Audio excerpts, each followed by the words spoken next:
सबकी सरफेस क्या है? अलग अलग। लेकिन टेबल पे मैं ये परफॉर्म कर रहा हूं, टेबल का सरफेस क्या है? Same. But jumping China ball का सरफेस कितना सॉफ्ट, चिकना होता है। कॉस्को का अलग होता है। आटा गुनावा का सरफेस अलग है, तो आटा गुनावा छोड़ेंगे चिपक लेगा। E बराबर 0। इसका बेसिक मीनिंग बता दिया मैंने आपको कि ये किसका प्रॉपर्टी है, ये भी बता दिया। किसका प्रॉपर्टी भाई? सरफेस का। ये ब्लॉक M रखा हुआ था, रस्सी ऐसे सिलेक्ट था। क्या होगा इसके साथ? तुमने रफ्तार दिया, ब्लॉक आगे जाएगा, रस्सी टाइट होगी, झटका महसूस होगा। बोलो, झटका महसूस होगा तो वापस कहाँ आएगी? पीछे। लेकिन पीछे होने से पहले किसकी वेलोसिटी V0 क्या होगी? 0। तब कहाँ आएगी? पीछे। तो तुमसे तो पूछ रहा है कि जब ये टाइट होगा, टेंशन बहुत ज्यादा होगा, तो इंपल्स और टेंशन पूछ।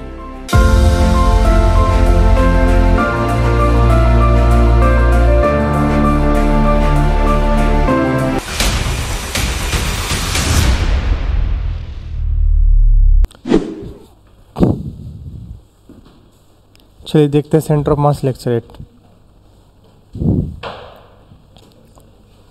इम्पोर्टेंट बातें सबसे पहले, फिर वैरायटी ऑफ प्रॉब्लम्स करेंगे, फिर कोफिशिएंट ऑफ रेस्टिट्यूशन और बाउंसिंग ऑफ बॉल। इम्पोर्टेंट बातें किसके लिए?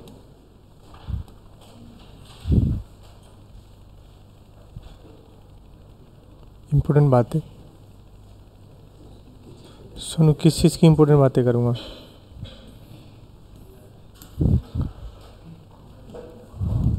अच्छा, लास्ट क्लास में मैंने आपको पढ़ाया था, इम्पल्स पढ़ाया था। क्या पढ़ाया था? इम्पल्स में 2 बताया था, impulsive force, non impulsive force. ठीक है, समझ गया। तो पहली इंपॉर्टेंट बातें ये करेंगे कि अगर अपने पास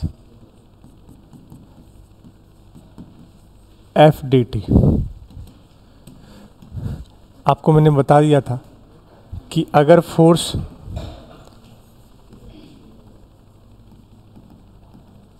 इन्फिनिटली लार्ज है और ये वेरी वेरी स्मॉल है, तो ये इम्पल्सिव फोर्स कहलाएगा। क्या कहलाएगा?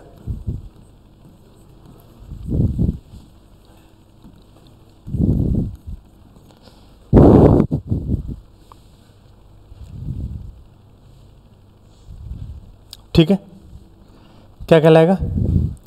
इम्पल्सिव फोर्स कहलाएगा। लेकिन अगर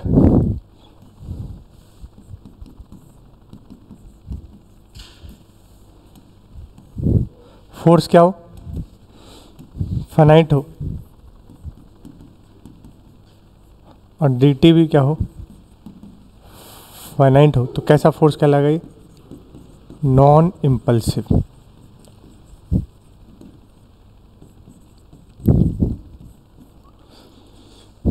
दूसरी बात, अगर अपने पास mg स्प्रिंग, mg ये कैसे हैं? इम्पल्सिव और नॉन इम्पल्सिव? mg और स्प्रिंग बताया था, नॉन इम्पल्सिव। बताया था इम्पल्सिव वो होते हैं जिसमें फोर्स इन्फिनिटली बहुत ज़्यादा हो जाए, तो mg में कोई चेंज नहीं आता। mg स्प्रिंग, और स्प्रिंग में आलस होती है, तुरंत सडन चेंज नहीं आता। कैसे हैं?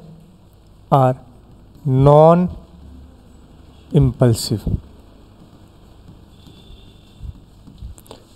तीसरा, लेकिन नॉर्मल टेंशन एंड फ्रिक्शन कैसे फोर्स है? नहीं, केस डिपेंडेंट। इम्पल्सिव हो भी सकता है और नहीं भी हो सकता है।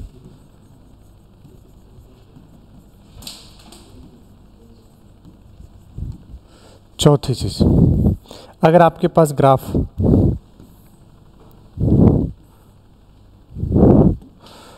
फोर्स और टाइम का है, तो इसका एरिया क्या देगा?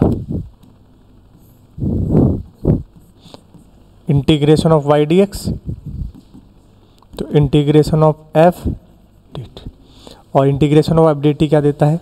इम्पल्स। बोले तो चेंज इन मोमेंटम। इसी इम्पल्स को आप और क्या बोल सकते हो? Change in momentum.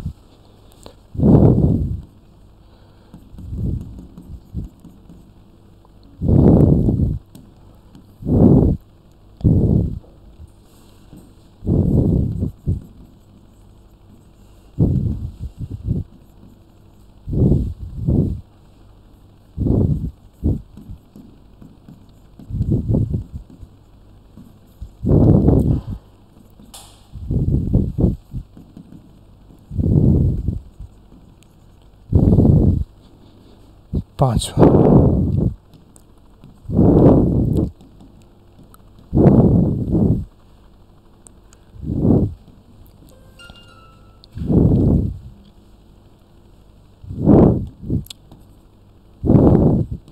अगर आपके पास मोमेंटम वर्सेस टाइम का ग्राफ तो इसका स्लोप क्या देगा, फोर्स, क्योंकि फोर्स लिखते हैं dp बाय dt। तो ये 5 इंपॉर्टेंट बातें आपको ध्यान रखना है, ठीक है। चलिए 2 एग्जाम्पल अपने पास। पहला एग्जाम्पल है बुलेट ऐसे आई, तो ऑब्वियस सी बात है बुलेट इसमें जाएगी, तो बुलेट इस पर एक क्या देगा, नॉर्मल, बोलो। ब्लॉक भी इसको क्या देगा, नॉर्मल, पलट के सेम उतना ही। नीचे क्या लगेगा, mg, ऊपर लगेगा नॉर्मल ड्यू टू ग्राउंड, पीछे क्या लगेगा, फ्रिक्शन। तो तुम्हारे पास 1 2 3 और 4, कितने फोर्स है, 4। चारों में कौन इंपल्सिव कौन नॉन इंपल्सिव, बताइए। बुलेट वाला नॉर्मल, पहला इंपल्सिव होगा, दूसरा बताओ। सही बात है, ये ऐसे रखा है ऐसे जाएगा, इसमें कोई चेंजेस लाने वाला, तो ये होगा नॉन इंपल्सिव। तीसरा बताओ, अगर mg तो कैसे ही होता है नॉन इंपल्सिव, इसलिए बोल रहा था कि बुलेट आके उसको टक्कर जैसे मारेगी, mg में कोई फर्क, तो कैसा है, नॉन।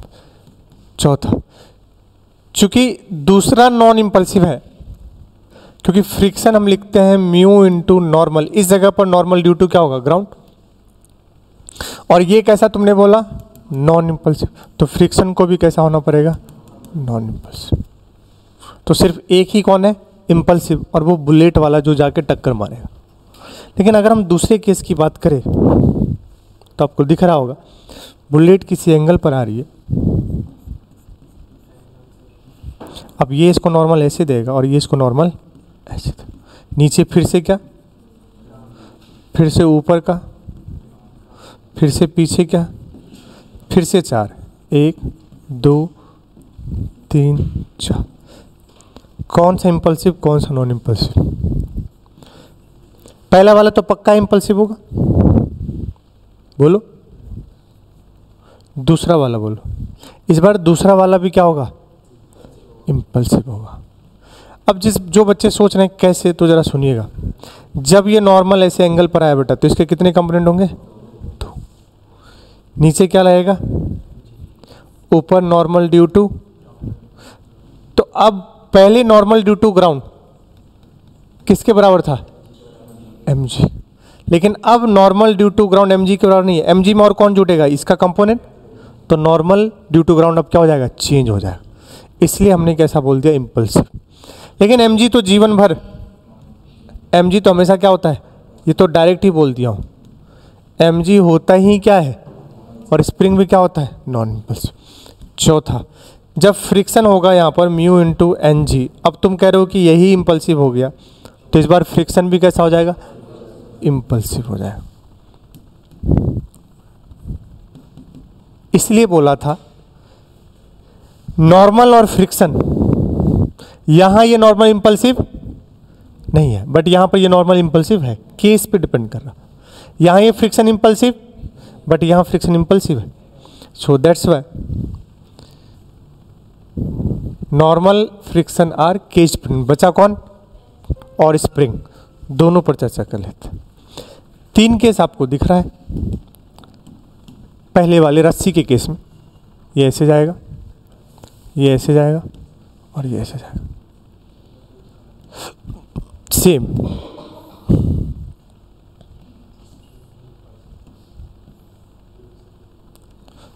चलिए, first, second, third, fourth, fifth, sixth. कौन इम्पल्सिव कौन? ये रस्सी है, स्ट्रिंग है, और ये स्प्रिंग है। एक बात तो समझ आ गया होगा, स्प्रिंग तो हर केस में क्या होता है, क्योंकि सडन कोई चेंज आने वाला, तो ये तीनों तो कैसे होंगे, नॉन। रही बात इसकी, तो ये रस्सी की लेंथ को क्या करेगा, बढ़ा देगा, इसमें लग के कहाँ जाएगा, नीचे, और टेंशन सडनली क्या हो जाएगी, इंक्रीज कर जाएगी। और सडनली इंक्रीज करना मतलब फोर्स जो होगा वो इन्फिनेटली लार्ज हो जाएगा, तो ये वाला हो जाएगा इम्पल्स। बट ये कैसा हो जाएगा, नॉन, क्योंकि ये कुछ आगे ऐसे ले जाएगा, उसमें टेंशन बढ़ने वाला।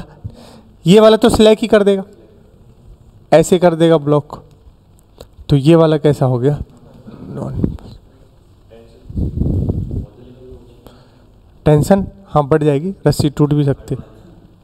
थर्ड वाले में हाँ एकदम से स्लैक हो जाएगी, जीरो हो जाएगी, लेकिन जीरो हमें नहीं चाहिए, हमें इन्फिनेटली लार्ज चाहिए। ये बात ध्यान रखना, घटने वाला इम्पल्स नहीं होगा, कभी भी घटने वाला इम्पल्स नहीं लेंगे, इम्पल्स लेंगे बढ़ने वाला, इन्फिनेटली फोर्स क्या हो जाए, बहुत ज़्यादा हो जाए। अब यहाँ तो जीरो हो गया टेंशन, तो ये वाला कंसीडर नहीं करेंगे कि चेंज लेकर आ गया वो। टेंशन जीरो होना मतलब ये इम्पल्सिव नहीं हुआ, टेंशन उसमें था, उसको बढ़ा दिया उसने, फिर रस्सी टूट गई, तब जाके जीरो हुआ, ये होता है impulsive. Find impulse of tension, कब, जब आपने इसको रफ्तार दिया v0।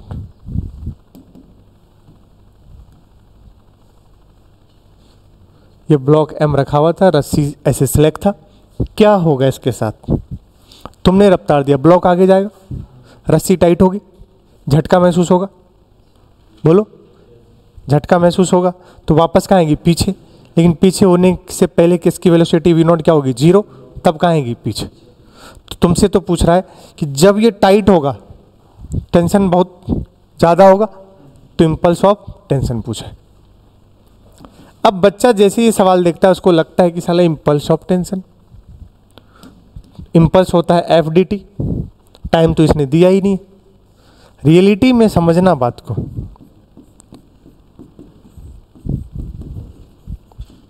इम्पल्स होता है, किसका इम्पल्स है ये, टेंशन का, तो आप इसको लिखोगे TDT, तो इम्पल्स किसका हो जाएगा, टेंशन का। मतलब तुमसे वो T नहीं पूछा है जिसके लिए तुम्हें DT, वो पूछा है इंटीग्रेशन ऑफ TDT, इस पूरे को ही बोलते हैं इम्पल्स ऑफ टेंशन। ये बात आपको समझना पड़ेगा, integration of TDT is called impulse of tension. ये पूरा फैक्टर ही कहलाता है इम्पल्स किसका, टेंशन का। तो तुम्हें कुछ नहीं करना है, इसके बराबर में क्या लिखना है, चेंज इन मोमेंट, बस। तो सीन ये होगा कि ये बिल्कुल स्ट्रिंग टॉट हो जाएगी, और फाइनल इसकी वेलोसिटी क्या हो जाएगी, जीरो। लेकिन उस वक्त टेंशन कहाँ लगेगा, पीछे। जब इसकी वेलोसिटी जीरो होगी मतलब तेजी से आएगा, रस्सी क्या होगी, सडनली जी जाएगा, जैसे तुमने v0 दिया, बंधा हुआ है, झटका लगेगा इस पर, और रस्सी क्या हो जाएगी, बिल्कुल टाइट हो जाएगी। उस वक्त इम्पल्स आएगा, उस वक्त वेलोसिटी जीरो, टेंशन इधर होगी। लेकिन जिस वक्त इसके पास होगा, उस वक्त रस्सी की टेंशन किधर होगा, पीछे, और वेलोसिटी कहाँ होगा, आगे। तो ध्यान सुनिएगा, हमें तो क्या लिखना है, माइनस का TDT बराबर डेल्टा P। इस बात को समझ गए तो कहानी समझ आ जाएगी। ये माइनस का TDT ही क्या है, impulse of tension. Sir minus क्यों है, क्योंकि टेंशन और वेलोसिटी इस बार एक दूसरे क्या होंगे, अपोजिट होंगे। अब जरा समझिए, बताइए चेंज इन मोमेंटम क्या लिखोगे, फाइनल माइनस फाइनल, बताइए। इधर है माइनस का TDT, जीरो माइनस इनिशियल कितना है, mv0,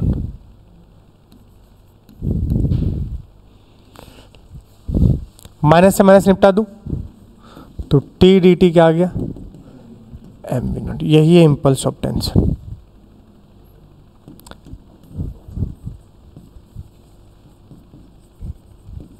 तो ऐसे सवाल पूछे जाते हैं, नीट में बहुत कम, जेईई में ज़्यादा। मेंस में तो अभी तक पूछा नहीं गया, एडवांस की बात करूंगा कि इसमें और गंदा कैसा बनेगा, वो मैं सवाल यहाँ नहीं लेता हूँ अब। लेकिन बेटा मॉड्यूल लगाओगे या तुम PYQ लोगे तो ये बुलेट ब्लॉक होगी, बुलेट आके इसमें एंटर करेगी। MG में कोई चेंज हम नहीं मानते, MG तो कैसा होता है, नॉन इम्पल्स। तो लेकिन अगर बुलेट कह दिया कि वो एम्बेडेड हो गई, क्या हो गई, तब भी हम उसको MG को तो हमेशा क्या मानते हैं, नॉन इम्पल्स। ऐसे सवाल में तगड़ी से पूछा जाता है impulse of reformation, impulse of deformation क्या होता है वो मैं भी आगे बता देता हूँ। बाकी ये प्रैक्टिस करोगे तुम अलग से, समझ गए। इस पे सवाल होते हैं बहुत सारे। कंसेप्ट मैंने बता दिया, यही कंसेप्ट लग रहा होता है। बार बार क्या लिखना होगा, चेंज इन मोमेंटम। देखिए एक सवाल है, a bullet is completely embedded inside the block, then find distance after which block will stop. अब इस सवाल को देखता हूं तो इस सवाल में बस आपको एक चीज बताने का मकसद है। एक तो सवाल आते हैं मेंस में भी आएंगे, नीट में भी आएंगे। कह रहा है कि बुलेट आया और बुलेट इसके अंदर चला गया, कंप्लीटली एम्बेडेड हो गया। दोनों का मास mm है, दोनों का मास m और m, सेम मास, बोलो सही है। और जाके एम्बेडेड हो गया। कह रहा एम्बेडेड हुआ, जैसे ही इसको टक्कर मारेगा फ्रिक्शन म्यू है, जब ये इस पे इंपल्स देगा तो इस पे क्या आएगी, वेलोसिटी आएगी। क्या आएगी, वेलोसिटी। कुछ दूर आगे जाएगा लेकिन फ्रिक्शन भी एक्ट करेगा, तो फ्रिक्शन इसका क्या करेगा, अपोज करेगा।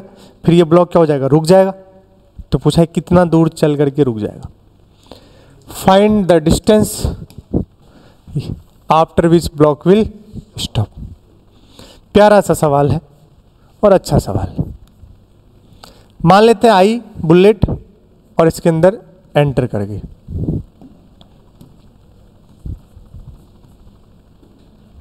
अब दोनों ये साथ चलेंगे और फिर कुछ दूरी चल के क्या हो जाएंगे, स्टॉप। यहां फाइनल वेलोसिटी क्या हो जाएगी, 0। ये हमसे दूरी पूछा है, कितना दूरी चल के स्टॉप हो जाएगा। 16 या 8 देखता हूं। अब अगर बात को समझिएगा तो एक बात आपको समझ आएगी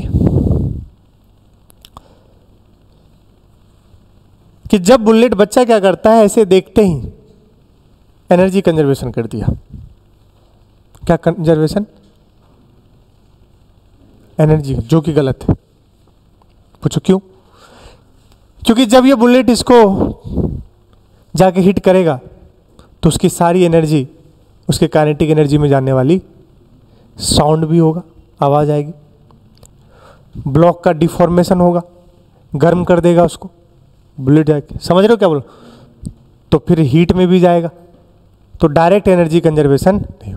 तुम एक काम कर सकते हो, पूछो क्या, पहले बुलेट को लाओ और इसको ठोक दो। ठोकने के बाद दोनों साथ में चलेंगे, किससे, कॉमन रफ्तार से। अब वहां और यहां के बीच में क्या कंजर्व कर सकते हो, एनर्जी कंजर्वेशन, क्योंकि ऑलरेडी साउंड उन जहां जाना था चला गया।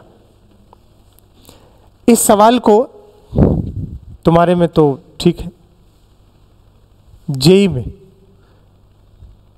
4 ऑप्शन मल्टीपल करेक्ट में बना देगा। कैसे कैसे सुनिएगा।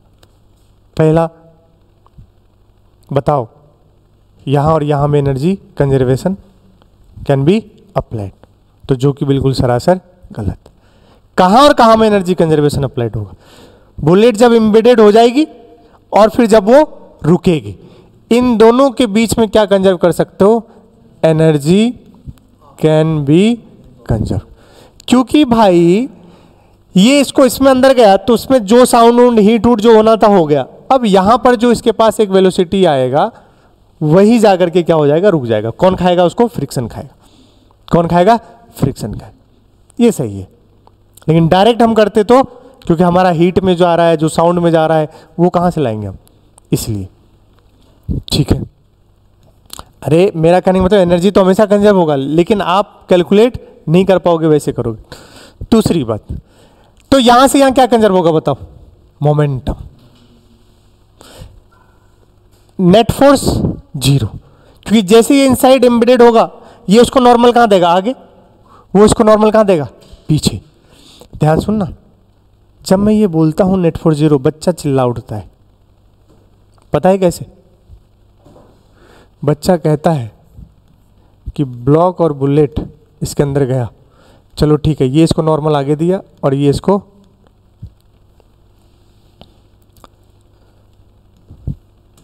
तो पीछे यहां पर फ्रिक्शन तो है, फ्रिक्शन लगेगा। पीछे क्या लगेगा? अगर फ्रिक्शन लग रहा है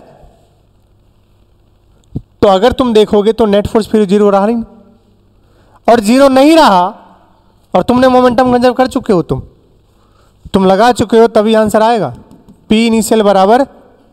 और ये लगाना ही कहता है कि आपका नेट फोर्स क्या होना चाहिए? 0 होना चाहिए। सही बात है। बुलेट आई, पूरा पोस्टमार्टम कर रहा हूं, छोटू सा सवाल है, लेकिन सवाल अपने आप में बहुत बातें कहता है। बुलेट आई, इसके अंदर एंटर की।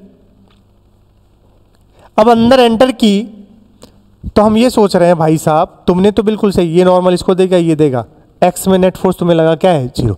लेकिन यहां भी है। अब नेट फोर्स 0 और तुम क्या कर रहे हो? मोमेंटम, तो लोचा है। क्या है? लोचा है। अब ये बहुत डीप बात है जो मैं कहने वाला हूं, हम भी सॉल्व करेंगे तो क्या कंजर्व करेंगे? मोमेंटम।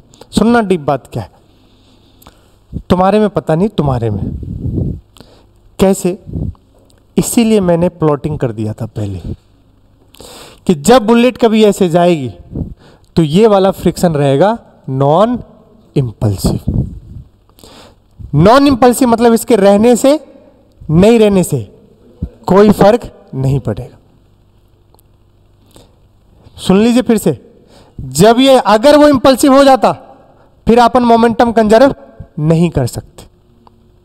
नॉन इंपल्सिव मतलब वो रहने और ना रहने से उसके कोई फर्क नहीं होने। समझ गए? रहने या नहीं रहने से कोई फर्क नहीं पड़े। और अगर सोचना है तो ये जो फ्रिक्शन है यहां पर जो होगा वो कैसा होगा बेटा? Non impulsive. नहीं तो और भी सोचो भाई, तुम जब मोमेंटम कंजर्व करते थे तो 2 के साथ खेलते थे, तो तुम बुलेट और ब्लॉक को कंसीडर करो तो नेट फोर्स 0 है भाई। सिर्फ किसको कंसीडर करो? बुलेट और ब्लॉक को, ग्राउंड को नहीं, ग्राउंड को नहीं लेंगे हॉरिजॉन्टल में, तब फिर क्या है? Net force 0। उस वजह से क्या लिख रहे हैं? मोमेंटम कंजर्व लिख। लेकिन अगर तुमसे पूछ ले भाई यहां फ्रिक्शन है, अगर इसको ले रहे हैं तो फ्रिक्शन है, फ्रिक्शन है, तो तुम कैसे कह भैया फ्रिक्शन कैसा है? Non impulsive. चलो ये तो अंदर की डीप टॉक होगी, तो वो मल्टीपल चॉइस में आ सकता है, बाकी मैंने आपको बता दिया। इनिशियल मोमेंटम बताइए बेटा, m इंटू वी, जब इमीडिएट हो जाएगा तो m plus m into v dash बोल दो, तो हो गया बेटा एम वी बराबर 2m v डैश, तो m से m गया, v डैश मतलब v/2। मतलब जब बुलेट आई थी तो कितनी रफ्तार से आई? v से। जब इसके साथ मिक्स हो जाएगा, अब ये जो यहां से दोनों साथ चलना शुरू करेंगे, वो पहले से आधी वेलोसिटी हो जाएगी, क्योंकि मास क्या हो गया है? 2 गुना हो गया।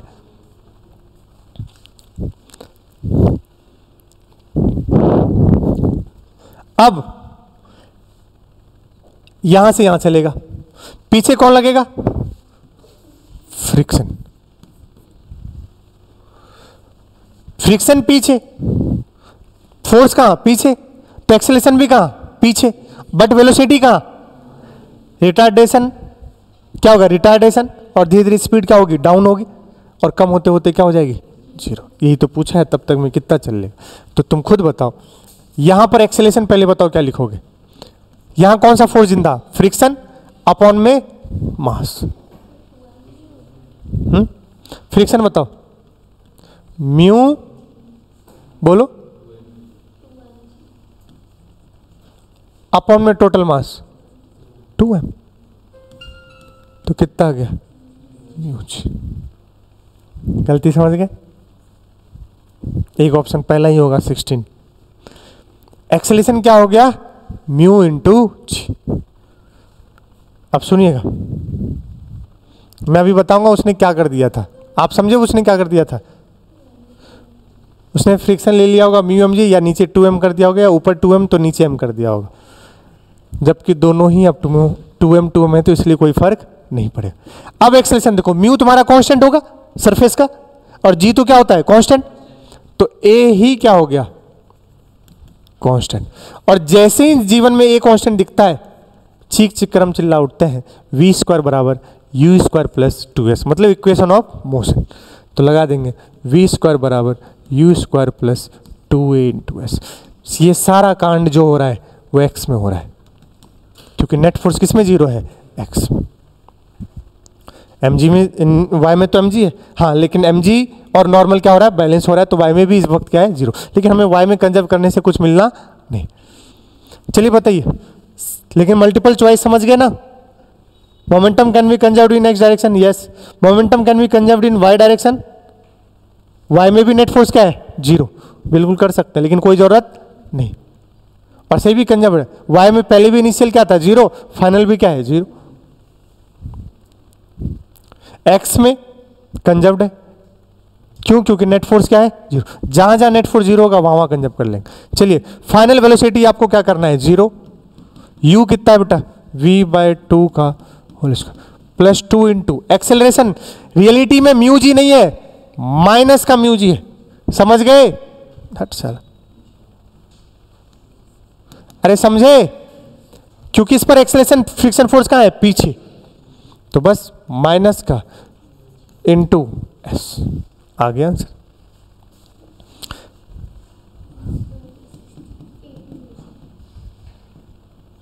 टू म्यू जी एस, तो एस बराबर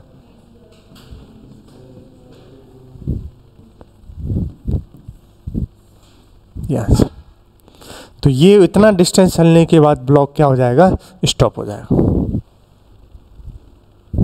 ठीक है, तो ये सवाल ऐसे मिले जरूरी नहीं। सवाल मिलेगा, आते वक्त 100 मीटर पर सेकंड था, अरे बोलो भाई, फिर इसमें दोनों का मास 5-5 kg था, तो डेटा मिल जाएगा, बट कंसेप्ट क्या रहेगा? सेम रहेगा। एक बार मोमेंटम कंजर्वेशन और दूसरी बार इक्वेशन, एनर्जी नहीं लगाए। हाँ, बात वही है। बात क्या है? एनर्जी कंजर्वेशन ही है। बात क्या है? Energy conservation. किसके द्वारा जो वर्क होगा वो चला जाएगा उसके अंदर, डेल्टा के में। चलिए, अब आते हैं coefficient of restitution. Basic meaning है, आटे का गुना हुआ बॉल ले लो, कुद्दू बॉल ले लो, चाइना बॉल ले लो, कॉस्को ले लो, बोलो, उन सबको छोड़ो। आटे का बॉल जाके चिपक लेगा, कुद्दू बॉल जंपिंग करके आ जाएगा, कॉस्को बॉल भी वापस आएगा, लेकिन उतना जंपिंग नहीं हो। सबकी सरफेस क्या है? अलग अलग। लेकिन टेबल पे मैं ये परफॉर्म कर रहा हूं, टेबल का सरफेस क्या है? Same. But jumping China ball का सरफेस कितना सॉफ्ट, चिकना होता है, कॉस्को का अलग होता है, आटा गुना हुआ का सरफेस अलग है। तो आटा गुना हुआ छोड़ेंगे, चिपक लेगा, E बराबर 0। इसका बेसिक मीनिंग बता दिया मैंने आपको कि ये किसका प्रॉपर्टी है, ये भी बता दिया। किसका प्रॉपर्टी भाई? सरफेस का है।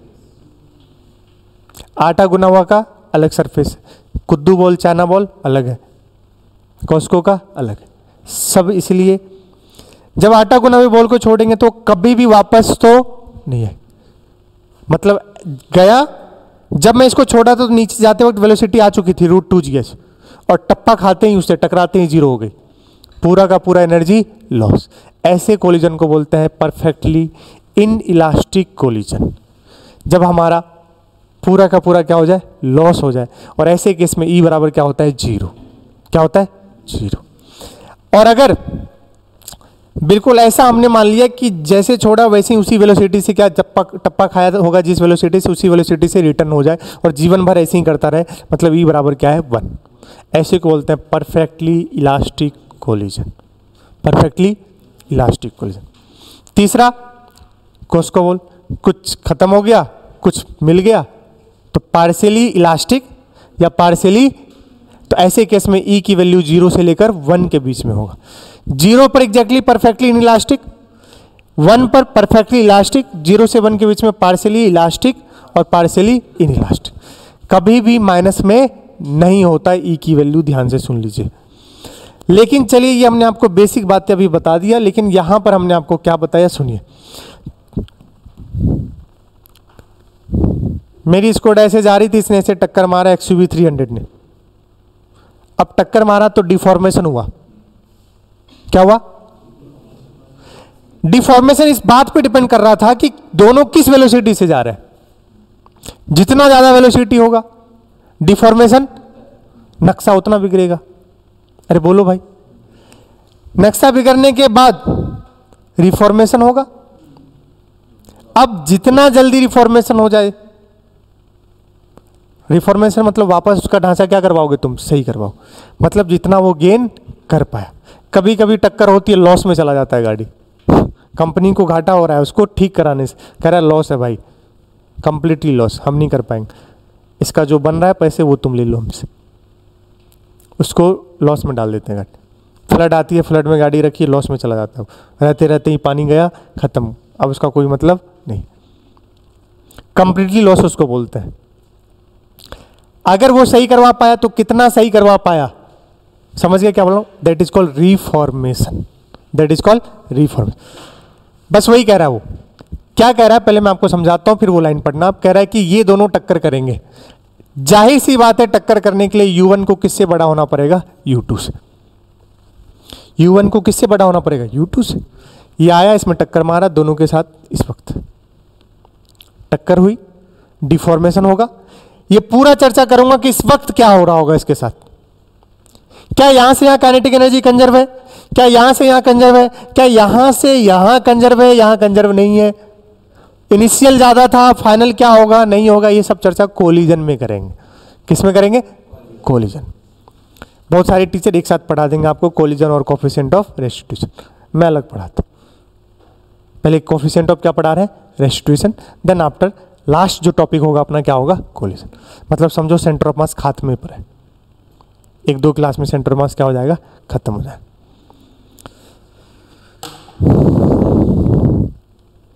अब बात को समझिए,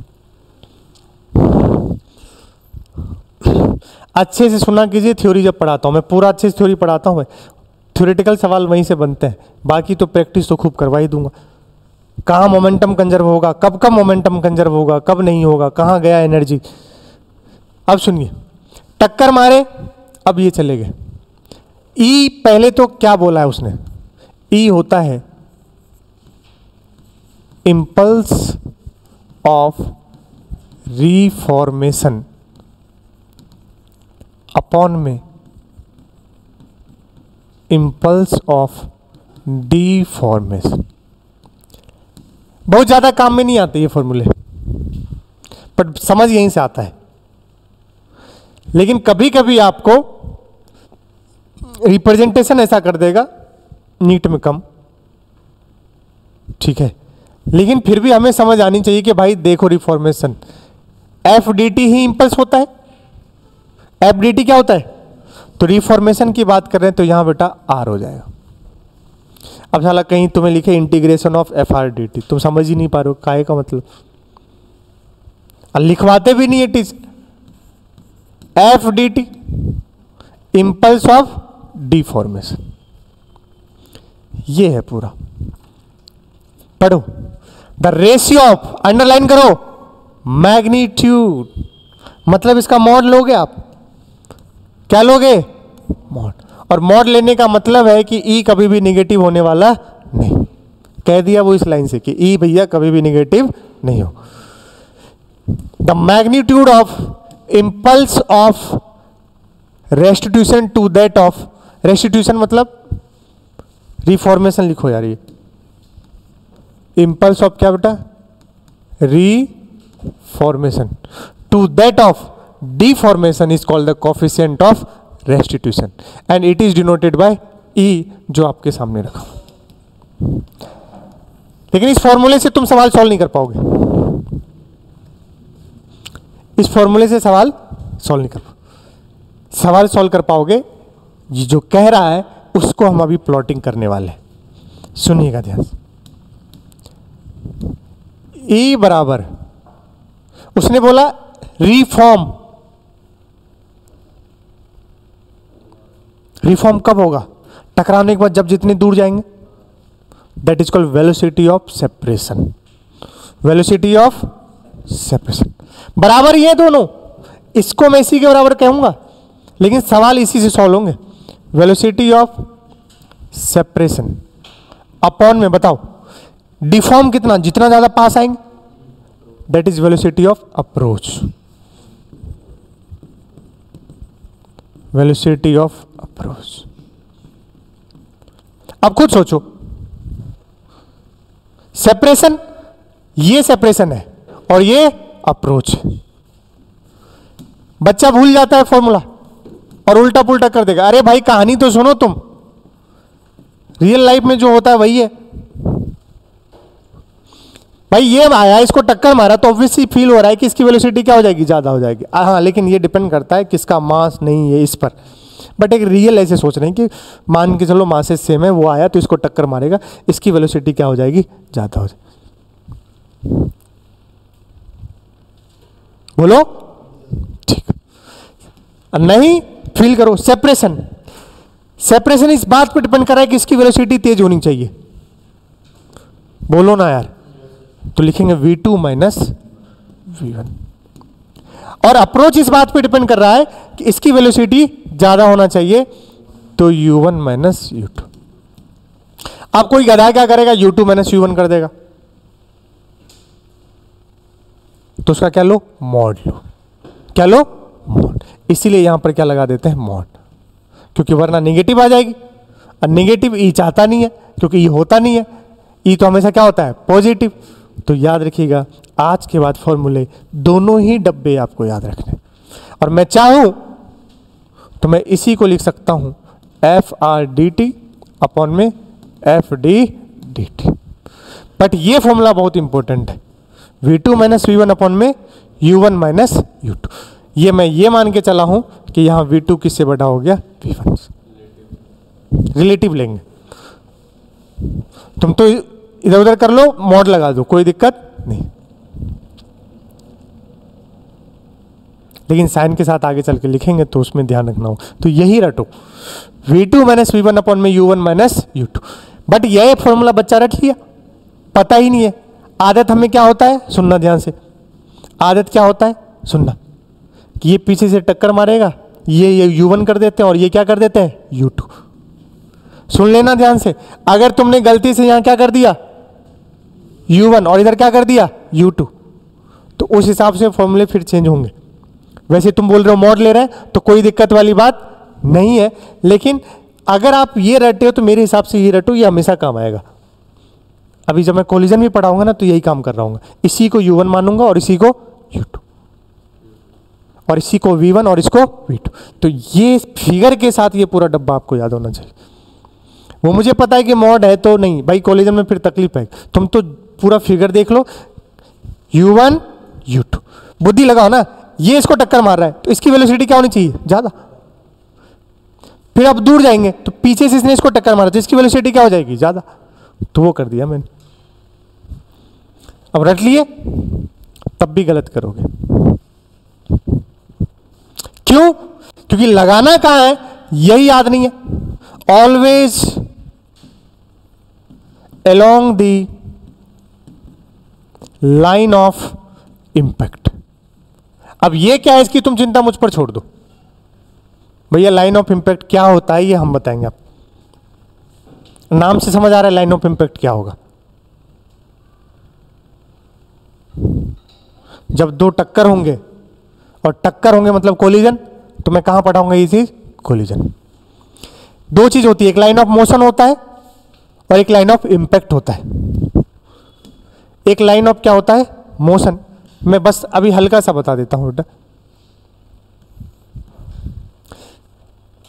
क्या ये इधर आ रहा है और ये इधर आ रहा है, दोनों ऐसे कोलिजन होगा, तो इन दोनों का लाइन ऑफ मोशन और लाइन ऑफ इंपैक्ट क्या हो गया, सेम। क्योंकि नॉर्मल ये इसको ऐसे देगा और ये इसको ऐसे देगा, और यही नॉर्मल कारण होगा डिफॉर्मेशन का और रिफॉर्मेशन का। तो जो एफ डी टी लिखे थे, एफ की जगह एन डी टी आ जाएगा। क्या आ जाएगा, तो ये मत सोचना ये क्या लिख दिया इसने। लेकिन अभी अगर ये ऐसे और अब ये ऐसे आ रहे हैं, अब दोनों की लाइन ऑफ मोशन क्या है, अलग अलग, अब सेम नहीं। जो आता है वेलोसिटी से उसको बोलते हैं लाइन ऑफ मोशन। टक्कर हुआ, इंपैक्ट, इंपैक्ट किसका आएगा, नॉर्मल का आएगा, तो उसको लाइन ज्वाइन करने वाली को बोलते हैं लाइन ऑफ इंपैक्ट। तो ई तुम किसके अलोंग लगाओगे, इसके अलोंग लगाओगे। किसके अलोंग, हालांकि इस केस में तुम चाहे इसके अलोंग लगाओ इसके अलोंग लगाओ, क्या है, सेम, इसलिए कोई दिक्कत। लेकिन अब देखो, क्या ये ऐसे आ रहा है, क्या ये ऐसे जा रहा है, क्या टक्कर ऐसे होने वाला है, अरे होगा कि नहीं होगा। अब इंपैक्ट ऐसे जाएगा, क्योंकि ये नॉर्मल इसको कैसे देगा, ऐसे, और ये नॉर्मल इसको कैसे देगा, ऐसे। बट लाइन ऑफ मोशन दोनों का कैसे है, ऐसे। अब चला तुम ई ऐसे लगा रहे हो, कोई मत लगेगा ही नहीं। ई किसके लोग लगेगा, लाइन ऑफ इंपैक्ट के लोग। ये मैं कहना चाह रहा हूं। ये कैसे खुशबू आएगी, मतलब कैसे इस चीज का आपको समझ आएगा, तो ये समझ आपको कोलिजन जब पढ़ाऊंगा तो वैरायटी ऑफ प्रॉब्लम्स कराऊंगा तो आपको क्लियरिटी आ जाएगी। समझ गया क्या कहता हूं। तो आपको रटने का मुद्दा ये है कि भैया क्या रटेंगे कि लाइन ऑफ हमेशा इंपैक्ट के अलोंग लगेगा। सवाल आए, आएंगे, करवाऊंगा, नीचे से ही आएगा, टप्पा खा कैसे जाएगा। बेहतरीन सवाल, प्यारा सा। कैसे लगाओगे ई की इक्वेशन, अब इसका लाइन ऑफ इंपैक्ट ढूंढोगे कौन सा, तो उसके अलोंग लगेंगे। कैसे लगाएंगे वो हम सवाल कराएंगे आपको डिट्टो, आप चिंता मत करो। हाँ, क्या बात कर रहे थे, इंपॉर्टेंट बात कर रहे थे। किसके लिए, ये डब्बा मुझे अब याद हो गया है। टाइम हो गया क्या, 10 बजे ना, अभी तो 15 मिनट। ये डब्बा मुझे याद, फिगर के साथ याद हो गया, और हमेशा किसके अलोंग, लाइन ऑफ इंपैक्ट। अब इंपॉर्टेंट बात है, थ्योरेटिकल सवाल आएगा। बताइए कोएफिशिएंट ऑफ रेस्टिट्यूशन किस किस बात पर निर्भर करता है।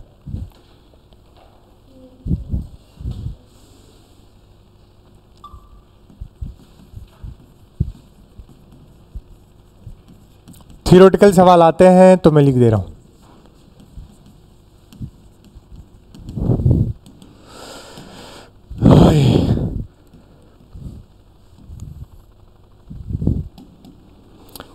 पहला, इलास्टिक प्रॉपर्टीज ऑफ मटेरियल पर, velocities of the contact points before impact.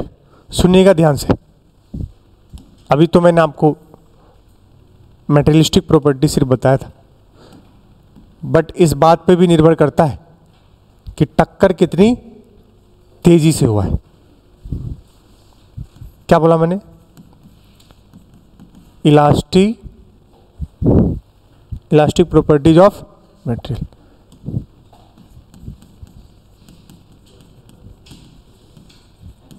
और अगला क्या बोला, velocities of the contact points before impact.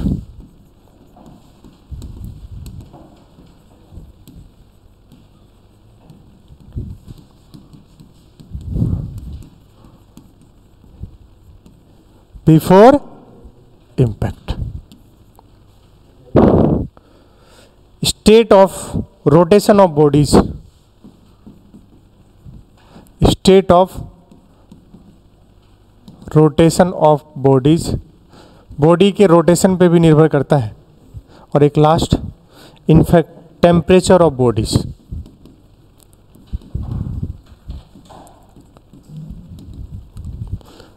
ये आपको एज ए थ्योरी सवाल के लिए आपको याद रखना है।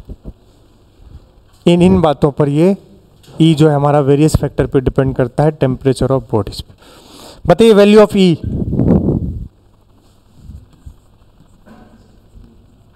Value of E lies 0 to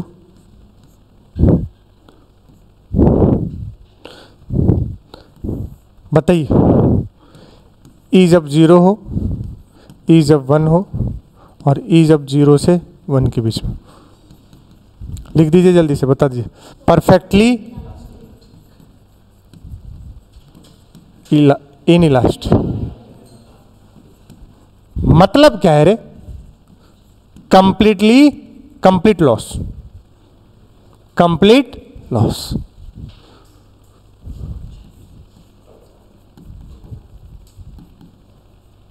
अगला बोलो बेटा। परफेक्टली, बार बार मैं कोलिजन नहीं लिख रहा, समझ गए ना? नो लॉस, 0%, जिस स्पीड से आया था वही स्पीड वापस गेन करके चला गया। अगला बताओ बेटा।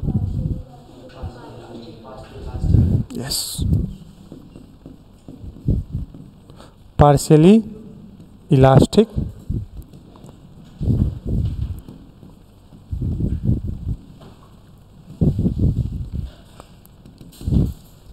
कितनी सुंदर बात है, शुरुआत इलास्टिसिटी की यहीं से होगी। हर मॉलिक्यूल एक स्प्रिंग की तरह होता है, अगर आप उसको छेड़ने की कोशिश करोगे मतलब आप उसके इक्विलिब्रियम पोजीशन से आप उसको इधर उधर डिस्प्लेस कर रहे हो। अगर एनसीईआरटी में सबसे पहले शुरुआत ही यहीं से हुआ है इलास्टिसिटी का, जब मैं आपको पढ़ाऊंगा लेक्चर, तो ये हर मॉलिक्यूल इसके समझो किसकी तरह है? स्प्रिंग की तरह है, और फिर ऐसे ही कनेक्टेड एक दूसरे से। समझ गए?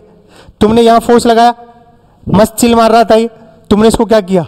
अपने इक्विलिब्रियम पोजीशन से क्या किया? आगे पीछे। मतलब इन दो पार्टिकल के बीच में जो सेपरेशन था, उस सेपरेशन को तुम बढ़ा रहे हो या घटा रहे हो, और ये इसको पसंद नहीं है। क्यों? क्योंकि जो भी सेपरेशन था वो R0 था। शायद केमिकल बॉन्डिंग आपको पढ़ाया गया होगा, याद है? ये वाला ग्राफ, इस R0 पर ये मैक्स स्टेबल होता है। क्या होता है? स्टेबल। इस R0 पर एनर्जी सबसे क्या होता है? कम। अब सोचो, इसके इधर गए तो इससे तो एनर्जी ज्यादा ही होगा, और चाहे इधर आए तो इससे एनर्जी क्या होगा? ज्यादा होगा। और ज्यादा एनर्जी पे कोई भी चीज क्या हो जाता है? अनस्टेबल। तो हमेशा कहां रहना चाहेगा? कम एनर्जी पर। तो तुम किसी भी स्प्रिंग को ऐसे, इलास्टिसिटी की शुरुआत यहीं से करूंगा, तुम प्रेस भी किए तो मतलब उसके R0 से उसको आगे पीछे डिस्प्लेस करो। खींचोगे तो R0 से आगे ले जा रहे हो, कंप्रेस किए तो R0 से नीचे ले जा रहे हो। आगे भी ले जाओगे तब भी पोटेंशियल एनर्जी पहले से क्या होगा? ज्यादा। पीछे ले जाओगे तब भी क्या होगा? ज्यादा। And that is the cause of elasticity, कि हर कोई अपनी इलास्टिक प्रॉपर्टी को क्या करना चाहता है? गेन करना चाहता है। तो अब वो चाहेगा मैं कहां रहूं? R0 पर, तो वो तुम्हें क्या करेगा? फोर्स लगाएगा, and that is called elasticity. तुमने इसको खिसकाया, वापस आ गया, वापस कंप्लीट, नो लॉस, तो परफेक्टली क्या हो जाएगा? इलास्टिक। अगर उसने 100% अपना शेप एंड साइज क्या कर लिया? रिगेन कर लिया, तो परफेक्टली इलास्टिक। 1% भी रिगेन नहीं कर पाया, 0%, तो परफेक्टली इनइलास्टिक। कुछ रिगेन कर लिया और कुछ बच गया, तो परफेक्ट, पार्शियली इलास्टिक और पार्शियली। तो ये हम इलास्टिसिटी में पढ़े। नाउ कंसेप्ट मेरा खत्म हो चुका है, अब क्या शुरू है? सवाल पर सवाल। मेरा कंसेप्ट ओवर हो चुका है, सवाल आपके सामने। H हाइट से एक ब्लॉक है, आपने इसको, बॉल है, इसको आपने रिलीज किया, तो आपसे कह रहा है find velocity of ball after collision. बताइए कितना होगा? बस, ये फॉर्मूला नहीं है, ये सवाल नहीं है, ये एक रिजल्ट है जो मैं अभी आपको रटवाने वाला हूं आज के बाद। लेकिन हम इसको पहले, तेरी कोई बात नहीं, मजबूत इंसान लगा नहीं इसलिए अभी मजबूती लग गया होता। बस, दर्द होता है मर्द को, अगर मर्द के साथ वो दर्द मेंटली दर्द देते हैं। देखो ध्यान से, मैं कहाँ पहुंच जाता हूँ यार। हाँ, देखो ध्यान से, क्या बकवास कर रहा था मैं? हाँ, कि अगर मैं, एक्चुअली क्या है कि वैसा चीज़ हुआ है, ऐसे बहुत सारी चीज़ें मैंने देखा भी है जीवन में, कि लड़के कॉलेज जाओगे मुझसे पूछ लेना पहले। हाँ,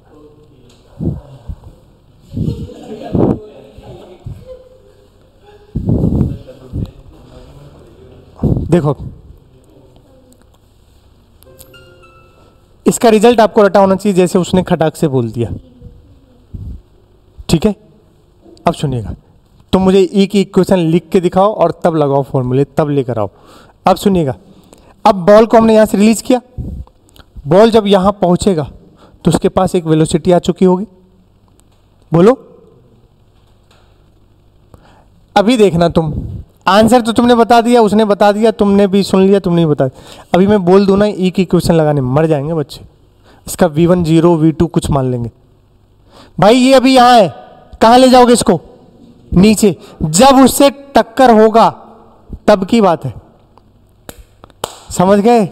जब उससे टक्कर होगा तब की बात है, मैं कहना चाह रहा हूं, आप समझ रहे हो मैं क्या कह रहा हूं? जब उससे क्या होगा, मुझे हर बार मैं जब भी गांव जाता हूं दीपावली में तो पहले ट्रेन से जाता था, तो ट्रेन इस बार पहली बार मैं ट्रेन से नहीं जाऊंगा। और मुझे हर बार, पहली बार जब मैं कोटा जा रहा था, मेरे मम्मी पापा क्या मुझे अकेले ही भेज देते थे। पहली बार जब कोटा जा, मुझे पता ही नहीं कि ऐसा कुछ होता है। अब मैं साला ट्रेन में बिठा दिए, बैग को जंजीर नहीं होता है, अरे चेन उसे बांध दिए नीचे, अब मेरा ऊपर सीट था। अब बताना तो चाहिए ये सब क्या होता है, कहाँ समझ में आया? बचपन से हॉस्टल में थे, पता ही नहीं चला। वो आए, बोलते अब पापा मम्मी ने बोला था किसी से लेना मत, किसी को देना मत, चुपचाप अपना काम करना। पहली बार 10th क्लास में थे यार, 16 साल का बच्चा, वो जा रहा है, उसको क्या पता। एक छोटा सा चाइना फ़ोन दे दिया पापा खरीद करके, 1400 रुपये, किच्चट नाम था उसका। आवाज़ इतना भयंकर तेज मारता था वो। ऊपर बैठा हूँ, वो आए, ए चल निकाल। मैं निकाल, क्या निकाल? हाँ, अब नीचे अंकल सब बैठे थे, वो मुझसे माने, ए चिकने, मतलब मैंने बोला पागल हो क्या, मुझे क्या पता क्या होता है? अरे सिखाई नहीं गया बचपन में ये चीज़, बाद में 10th में ट्रेन में ही सीखने को मिलता है बहुत सारे। ए चाय, समझ गए?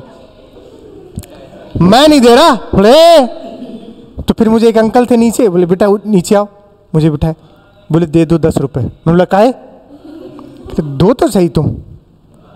तो मैं, अब अंकल जी, अब उधर पापा का भी देना नहीं है किसी को, ना लेना है, दुविधा में क्या करे।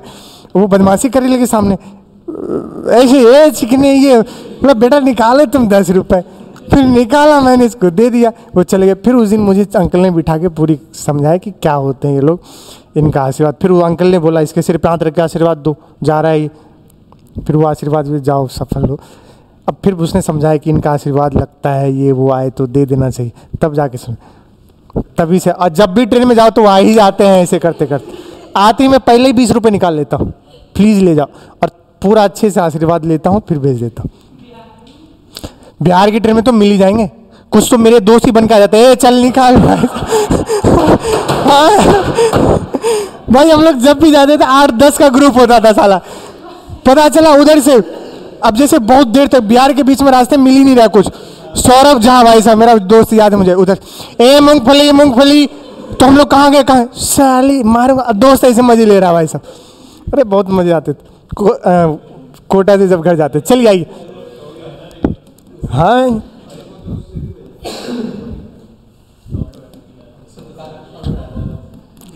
अब भाई किसको पता पैसा कमाने की लत लगी हो। चलिए आइए, देखो इधर कौन सी जो रिकॉर्ड हुई है, इसमें मैंने ऐसा क्या बोला? तो जो देखेंगे वो भी चल आ जा भाई। दिक्कत ये ना हो जाए उन लोगों के पास ना पहुंच जाए, समझ गए? चलो अब देखो, इसको सॉल्व कर लेते।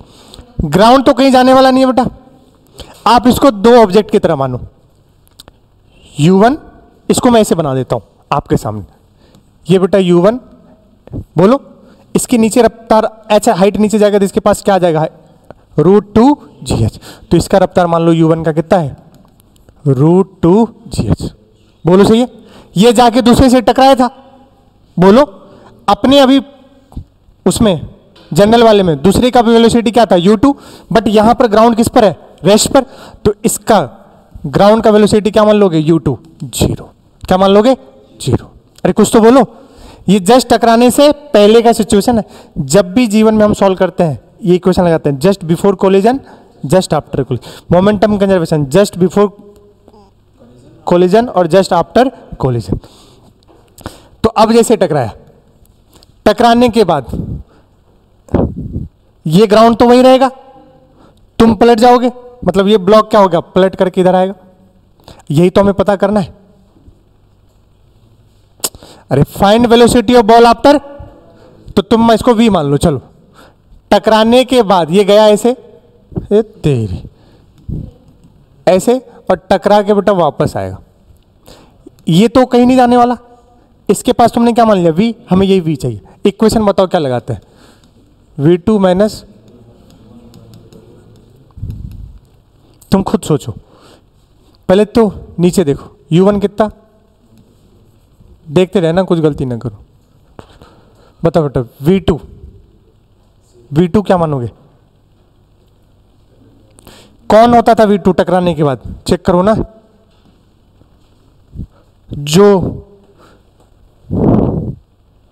समझ गए, नहीं समझ, जिससे टकराया था उसका क्या माने थे v2, और जिसको मिला था उसको क्या माने थे v1।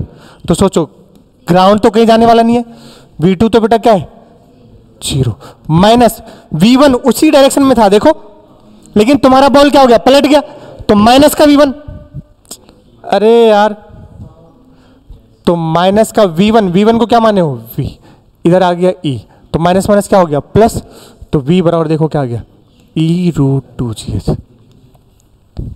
ये आपको समझना पड़ेगा। अब इसको याद कर लो, बड़े बड़े सवालों में डायरेक्ट हम यूज करेंगे। आया v से, टकराने के बाद e टाइम्स v हो जाएगा, रिजल्ट है ये, रिजल्ट। अगर मैंने आज के बाद बोला इसका e है, देखो देखो भग कैसे रहे, e है, आया कितने से, v से, टकराने के बाद कितना हो जाएगा इसका वेलोसिटी ev। डायरेक्ट सुनिएगा, 10 मीटर पर सेकंड से आया, e है 1/2, कितना है, तो बताओ जाते वक्त 5, 10 गुने 1/2, 5 हो गए। ये बड़े बड़े सवालों में खटाखट यूज होता जाएगा। और ये अगली क्लास में अपन एक तो ये सवाल करेंगे and then bouncing off ball, ये इस तरीके से आएगा पूरा। अपन इस पे पूरे सारे पार्ट होते हैं, खूब सारे सवाल होते हैं, तो ये अपन करेंगे, उसके बाद फिर आपको छोड़ देंगे। आज मैंने थोड़ा सा कंसेप्ट था तो मैंने उसको टाइम ज़्यादा दे दिया है, कोई बात नहीं।